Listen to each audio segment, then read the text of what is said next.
Ok, alors c'est parti, je vais partager mon écran. J'envoie l'animation.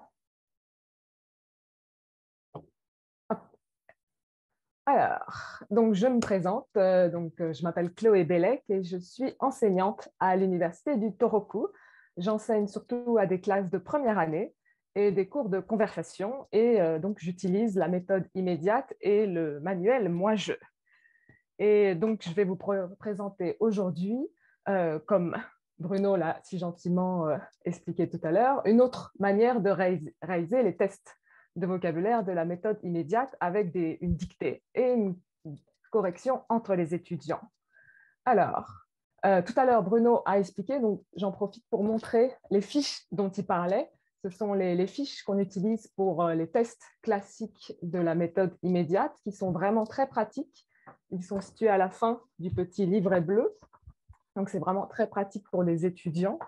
Et quand on fait les tests de vocabulaire, on indique aux étudiants pour le cours suivant de bien travailler, par exemple, de la phrase 1 à la phrase 14, parce que dans le test qu'on retrouve juste à droite, on choisira entre le 1 et 14, 3, 5, 10 expressions où ils écriront la version française de ces numéros. Donc, c'est vraiment un test très facile. C'était une activité que je faisais il y a plusieurs années et je n'étais pas très satisfaite de cette activité, pas pour la méthode immédiate ou le test, c'était mon enseignement. Je trouvais que j'avais mal introduit cette activité et que les étudiants se lassaient un peu, ils n'aimaient pas trop le test. Et je perdais aussi beaucoup de temps à imprimer, préparer les tests, imprimer, corriger et à les rendre. Et je remarquais que quand je rendais les copies, ils étaient plus ou moins intéressés. Ils avaient déjà fait le test et ils rangeaient leurs copies dans le livre et c'était fini.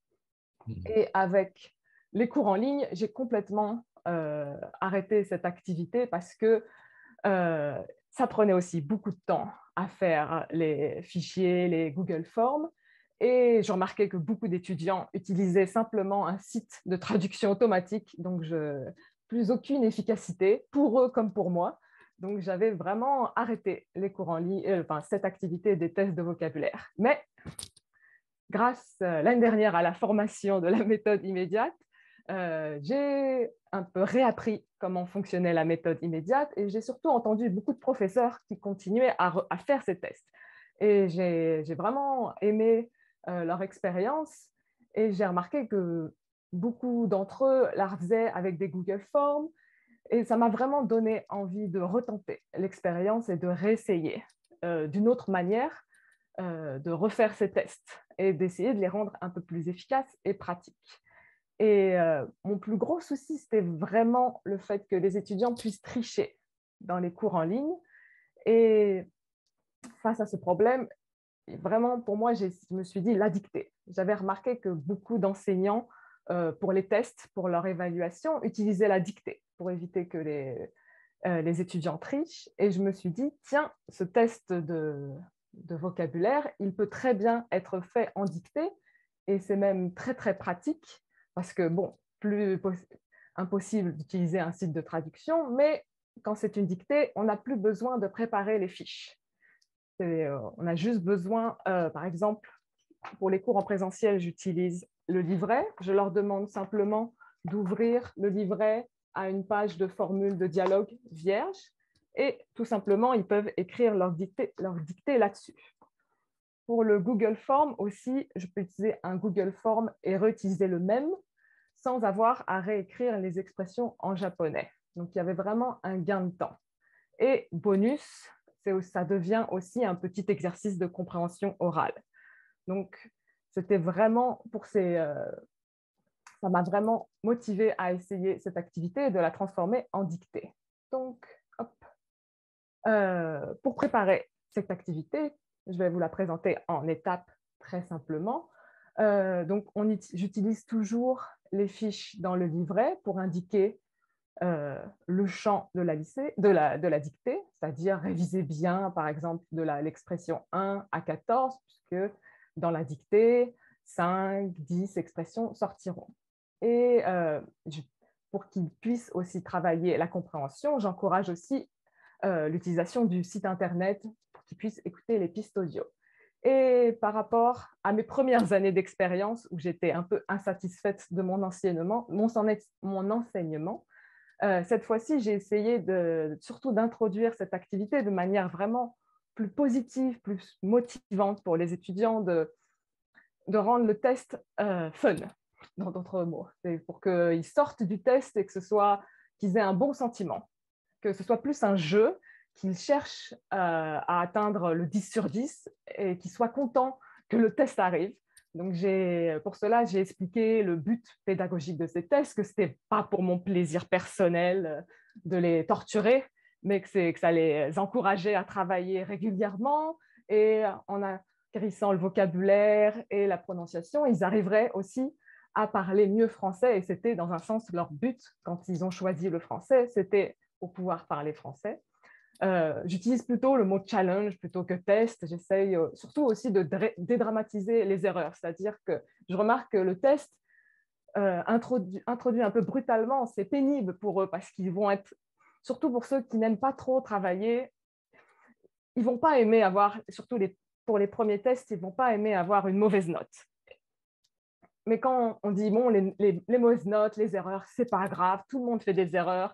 Moi, en japonais, je fais beaucoup d'erreurs, c'est pas grave, c'est comme ça qu'on progresse. Soyez contents de vos erreurs, ça veut dire que vous ne les referez plus. Ça leur permet d'avoir vraiment un accès plus positif à ce test. Et en dernier, bien sûr, c'est cette fine ligne quand on prépare un test. J'ai vraiment, grâce à la formation de la méthode immédiate, j'ai vraiment compris cette fine ligne dans le test où il faut que le niveau de difficulté soit assez haut pour les motiver à travailler, pour qu'ils puissent progresser, mais sans les décourager. Et ça, c'est vraiment quelque chose que j'ai réalisé à travers la formation et que j'essaye maintenant, à chaque test, de vraiment remonter petit à petit cette ligne pour pousser le niveau des étudiants sans les décourager. Et ça, c'est vraiment la préparation avant la dictée. Et le jour de la dictée, c'est assez simple. Je commence le cours par la correction des exercices qui sont affichés au tableau et je laisse les étudiants réviser un petit peu entre eux, histoire de démarrer l'ambiance de la salle. Ça prend 5 minutes. Comme ça, ils peuvent aussi voir les petites difficultés qu'ils ont eues lors du cours précédent. Puis, je fais aussi une petite révision commune où j'enchaîne des questions. Les questions qu'on a vues lors du cours précédent, je pose les questions qu'on a vues et je les laisse répondre tous ensemble. Ça, c'est plutôt un échauffement sur la prononciation et une révision. Ça permet aussi pour eux de s'assurer qu'ils se rappellent bien des expressions pour la dictée. Et chose très pratique avec cette dictée qu'on va voir tout de suite, c'est la préparation. Souvent, dans les tests, ce qui m'a souvent gênée, c'est qu'on perd souvent du temps à ce qu'ils rangent leur table. Et pour cette dictée, comme vous allez le voir, c'est tout simple. Je leur juste demande d'ouvrir leur bookletto, comme vous m'entendez. J'essaye de les encourager avec un petit dictée, mais dans cette classe-là, l'ambiance était assez calme. Je pense que mon mari leur a fait peur avec la caméra. Ou alors, je pense qu'ils étaient tous sérieux avec la dictée. Hop. Et simplement une petite vidéo très courte pour vous montrer la dictée. Comme vous allez le remarquer, je regarde mon écran puisque je choisis sur le vif les expressions qui sont données. Comme ça, je suis sûre que chaque classe a une dictée différente. Quel âge? Tu as quel âge? Et je double-clique. Et la dictée, elle dure à peine 5 minutes. Ça va très, très rapidement. Et tout de suite après, c'est la correction collaborative, c'est-à-dire que les étudiants s'échangent les livrets pour pouvoir se corriger et ils écrivent directement la note sur la fiche de présence. S'ils ont un doute, bien sûr, sur les expressions données, j'affiche au tableau les numéros des expressions que j'ai lues pendant la dictée et j'affiche au tableau la fiche que je vous ai montrée tout à l'heure, la fiche de la méthode, enfin de la fiche de vocabulaire de révision. Donc, ça va très rapidement. Hop, je vais vous montrer une petite vidéo où on les voit se corriger.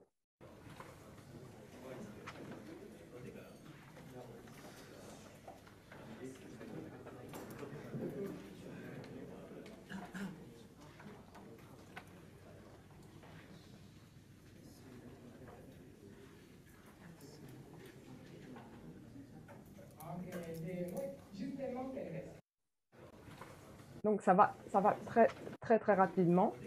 Hop. Toujours un peu de mal à passer à la suite. Et comme ça, c'est fini. Ils ont discuté. Souvent, dans le cas de la vidéo, c'était assez calme, mais parfois, je les vois vraiment s'expliquer des petits points, s'encourager. Souvent, ce sont aussi des expressions, je leur conseille de dire très bien, parfait, pour pouvoir qu'ils s'encouragent, ou presque, s'il y a des petites erreurs.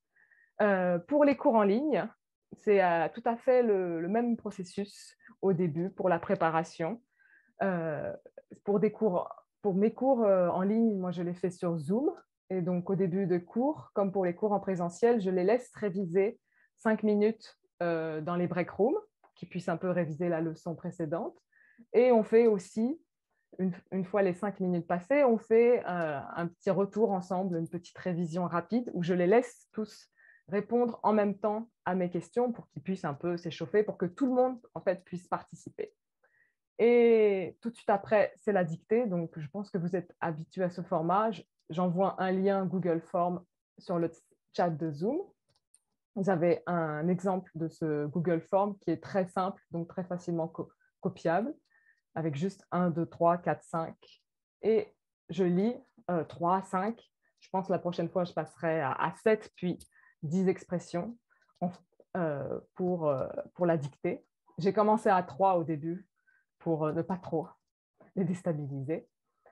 Et hop, par la suite, dès que les étudiants ont rendu la dictée, donc je peux vérifier le nombre d'étudiants sur la fiche Google, là vous voyez le numéro 34, on peut tout de suite regarder les réponses et faire des petits commentaires sur les fautes qui reviennent souvent. Donc ça, c'est aussi assez pratique, même sur un cours en ligne. Et autre chose très pratique, c'est vraiment l'application, la plateforme Google Classroom, où le Google Form, je peux tout de suite le poster sur la Google Classroom. Une fois que j'ai fini de corriger, il y a tout de suite les notes qui sont affichées. Donc, les étudiants peuvent avoir tout de suite leurs notes. Ça, c'est assez motivant. Et en fin de semestre, je peux télécharger toutes ces notes dans un spreadsheet, et un spreadsheet qui peut être transformé en fichier Excel. Donc ça, c'est vraiment très pratique, surtout quand on doit créer un fichier Excel à partager avec ses collègues pour faire les notes de la fin du semestre. Donc, pour faire un petit compte-rendu de cette expérience, je suis vraiment satisfaite de cette activité, surtout pour les cours en présentiel. C'est vraiment devenu facile à faire, efficace. Et j'ai vraiment remarqué que les étudiants étaient devenus plus sérieux. J'ai remarqué qu'ils étaient là plus tôt aussi dans les salles de classe, avec tout de suite le game face. Ils étaient déjà en train de préparer la dictée. J'avais une forte baisse des absences et des retardataires. Donc ça, c'était vraiment un point positif. Pendant le cours, je me suis aussi rendu compte que, donc, comme ils connaissaient mieux le vocabulaire, ils arrivaient à mieux communiquer, que les dialogues étaient plus détaillés avec des expressions des cours anciens qui revenaient. Et dans les tests, j'ai aussi remarqué que les fautes un peu bêtes, les fautes, l'oubli d'un S, la petite faute facilement corrigeable avait disparu. Donc ça, j'étais vraiment assez contente dans les tests, puisque vraiment, j'ai pu voir l'effet de ces tests. Et la correction collaborative, ce que j'ai vraiment apprécié avec ce moment où on le laisse discuter ensemble, c'est que ça a vraiment allégé l'atmosphère de la classe après un test. J'avais remarqué lors de mes premières années d'essai avec le test de vocabulaire que ça plombait. Les gens étaient un peu fatigués, il y avait un grand vide et qu'il fallait refaire, redémarrer la machine pour la suite du cours. Et cette petite collaboration, ce petit moment d'échange, j'avais l'impression que tout le monde, c'était un petit break. Tout le monde pouvait faire une petite pause, discuter, se parler. Et ça, j'ai vraiment apprécié le fait que ça allège l'ambiance de la salle. Pour les points négatifs, pour moi, je pense que cette activité peut être encore être améliorée pour les cours en ligne. Je suis encore assez peu satisfaite pour les cours en ligne. Je trouve que, par exemple, sur les Google Forms, il y a beaucoup de fautes de frappe. J'ai des étudiants aussi qui sont plaints, comme quoi ils n'étaient pas très doués pour taper, et donc il leur fallait plus de temps. Donc qui dit plus de temps, l'activité, c'était assez. Enfin, je trouvais ça, j'étais pas mal gênée par cette question-là d'étudiants qui avaient du mal à taper sur un clavier. Parce que j'ai l'impression que plus on donne du temps aussi, plus les étudiants peuvent aller voir la fiche PDF et faire peut-être un copier-coller. Donc, j'étais un peu gênée sur ce point. Mais c'est vrai que j'avais remarqué que dans les dictées, quand les étudiants écrivent à la main, il y a quand même moins de fautes. C'est vrai que je remarque à chaque fois dans les cours en ligne, c'est cette perte de temps, le temps qu'il faut attendre jusqu'au 34e élève qu'ils finissent, alors que quand c'est en présentiel, ça va très très vite. Donc ça, c'est vraiment dommage pour les Google Forms. Et bien sûr, là, je suis maintenant une grande fan de la correction collaborative.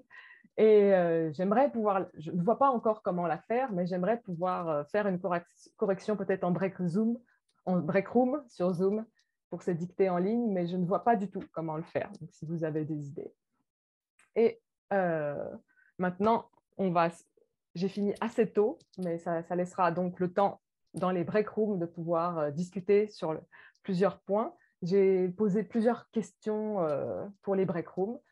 Première grande question, c'est est-ce que vous faites des tests de vocabulaire pendant vos cours, que ce soit en présentiel et en ligne? Et si oui, quel matériel utilisez-vous, Google Forms ou autre? Et quels sont vos résultats? Est-ce que vous êtes satisfait? Quels sont les points que vous aimeriez améliorer? Ou si c'est parfait, n'hésitez pas, dites-le nous. Et autre point, c'est sur l'attitude. C'est quelque chose que j'en ai un petit peu parlé, mais pour moi, ça a eu un énorme impact sur mon enseignement. C'est comment est-ce que vous avez une attitude particulière quand vous introduisez cette activité de stress, avec un petit peu de stress, cette activité d'évaluation? Comment vous parlez des tests? Comment vous l'expliquez aux étudiants? Est-ce que vous avez une catchphrase, un petit speech prêt pour motiver les étudiants face aux tests de vocabulaire? En tout cas, merci pour votre attention. Si vous aviez des choses, par exemple, que vous avez appris, des choses que vous voudriez nous communiquer. Par exemple, dans le groupe où j'étais, avec Madame Osawa Higaki et Madame Kamimura, Madame Higaki nous a parlé de quelque chose qui était très intéressant. Je ne sais pas si vous connaissez Pas de lettres, je vais le remettre dans le chat, où elle fait aussi des dictées du même genre.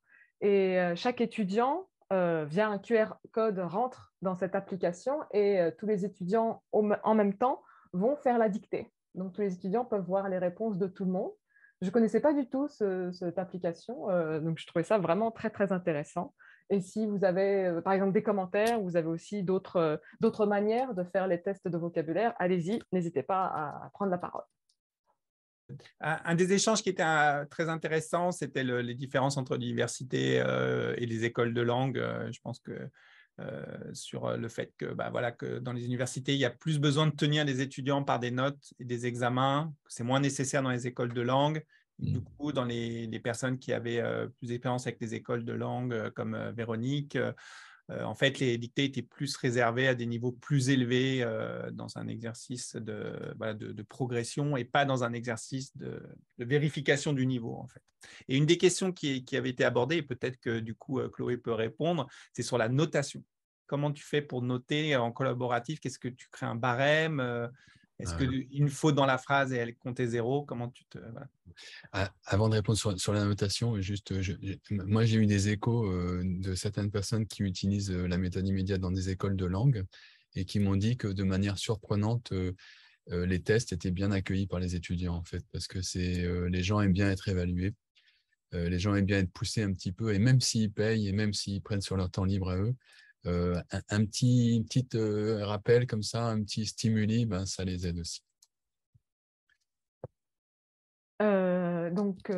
Pour le barème, c'est simplement pour les motiver, je mets chaque phrase, chaque expression sur 2 points.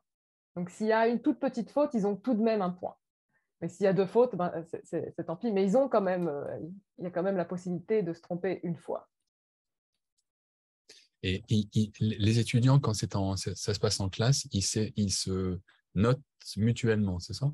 Oui, ils s'échangent les livrets et avec un stylo rouge, ils vont barrer le mot mal orthographié, rajouter un S. Alors, la question classique, c'est est-ce qu'ils n'ont pas tendance à être trop gentils avec leurs copains? Bah, je leur fais confiance. Et je passe quand même, je passe un peu dans les rangs pour vérifier, mais normalement, généralement, ils sont comme ils sont pas entre copains aussi. Comme à chaque fois, je les déplace. À chaque cours, ils sont avec une nouvelle personne. Donc ça évite quand même le fait qu'ils soient trop gentils ensemble. Moi, quand je faisais ça avec les deuxièmes années, mes classes de deuxième année, et j'avais parfois, je disais, hey, t'es trop sévère là, ça va, c'est pas si grave. Allez hop, on va lui mettre un demi-point en plus parce qu'ils étaient surprenamment sévères pour moi.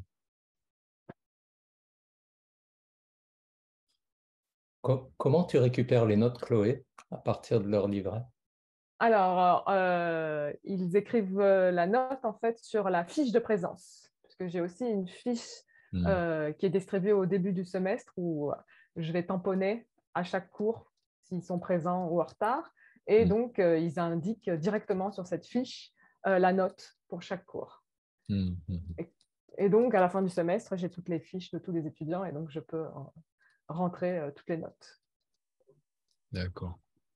Moi, je faisais le même système et puis j'avais des petits formulaires pour les deuxièmes années. Donc, il y avait 5 phrases en général de dictée comme ça. Et puis, je ramassais les formulaires qui avaient déjà été corrigés, notés, etc. Je disais, OK, maintenant, vous rendez à votre partenaire. Chacun écrit sur sa fiche de notes. Et puis, maintenant, je ramasse les formulaires de dictée. Donc, c'était pas nécessaire d'aller contrôler qu'ils avaient bien écrit la vraie note. Je pense pas qu'ils allaient écrire une fausse note, en fait. Mais quelque part, quand même, c'est moi qui étais en possession des formulaires avec la note, que je jetais à la poubelle immédiatement, en fait, pratiquement.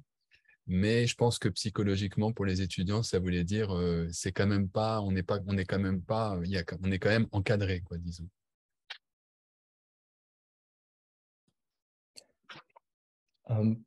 Comme Simon a pris la parole, est-ce que quelqu'un d'autre, peut-être du groupe 2, il y avait Dominique Yatta, Mallory Koshikawa, Saki Ishii, Yurika Kameya, dans votre groupe 2, je ne sais pas si quelqu'un veut prendre la parole.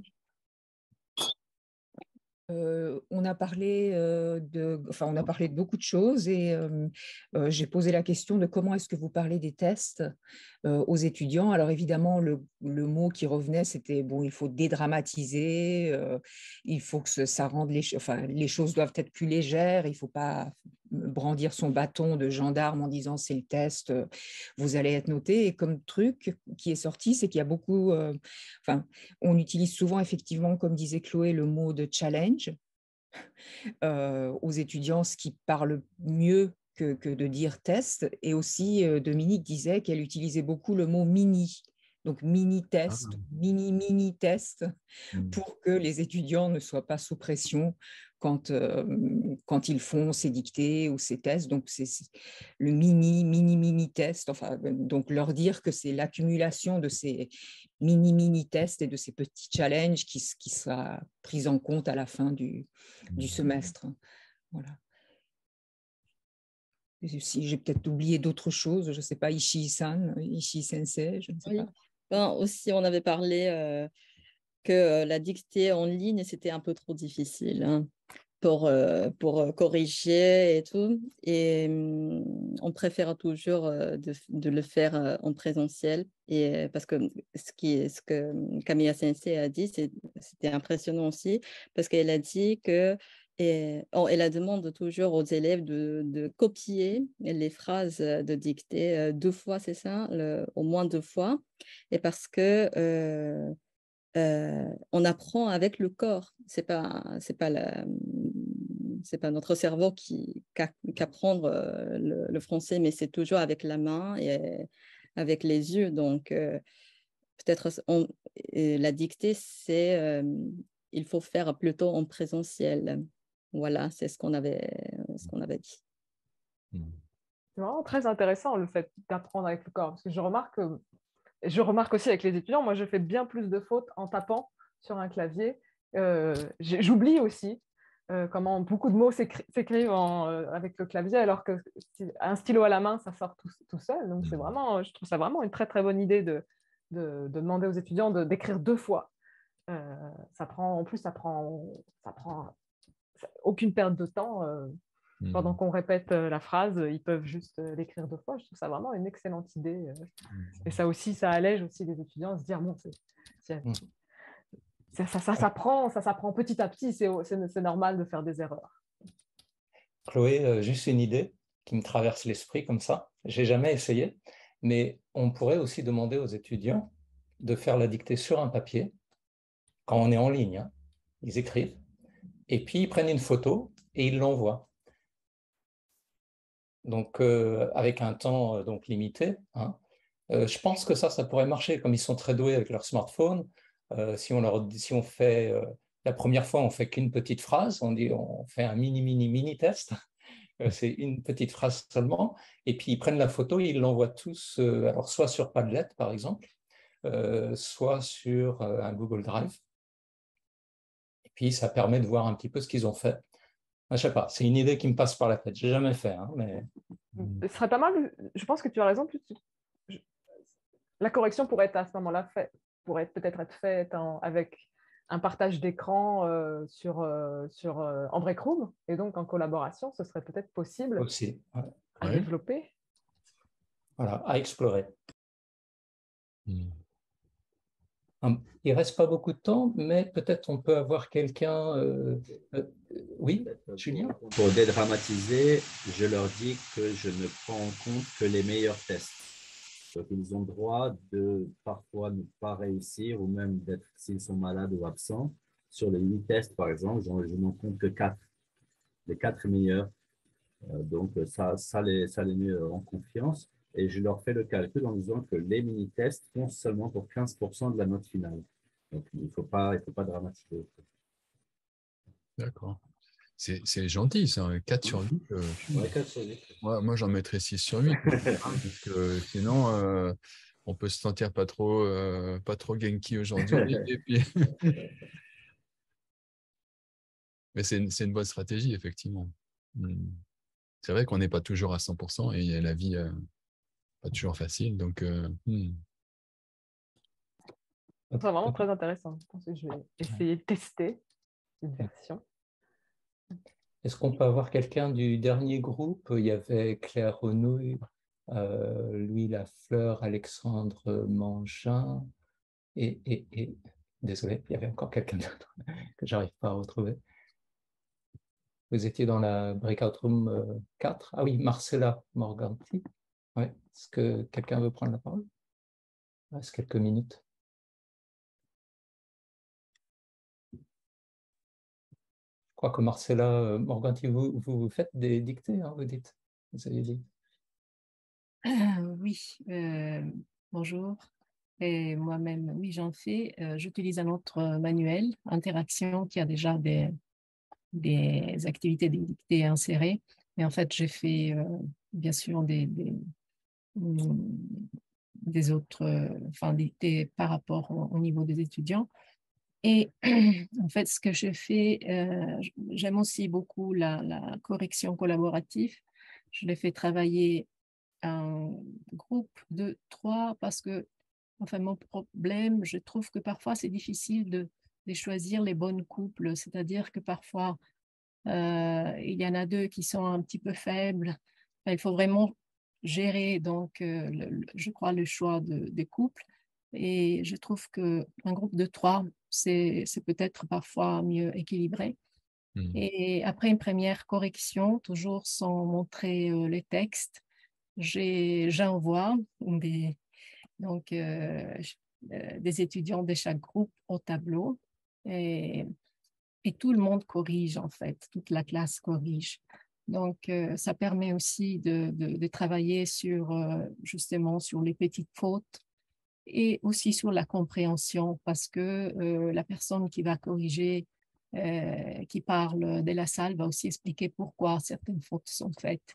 Donc, c'est vrai, ça prend un tout petit peu plus de temps, mais question donc précision, donc dans l'écriture, tout ça marche assez bien. Voilà. Merci, merci, merci. C'est vrai que c'est une idée aussi, hein. Par 3, on peut corriger, enfin, on peut atténuer certaines faiblesses de l'effet de pair qui n'est pas toujours... Il y a beaucoup de paramètres, hein, comme ça qu'on peut gérer.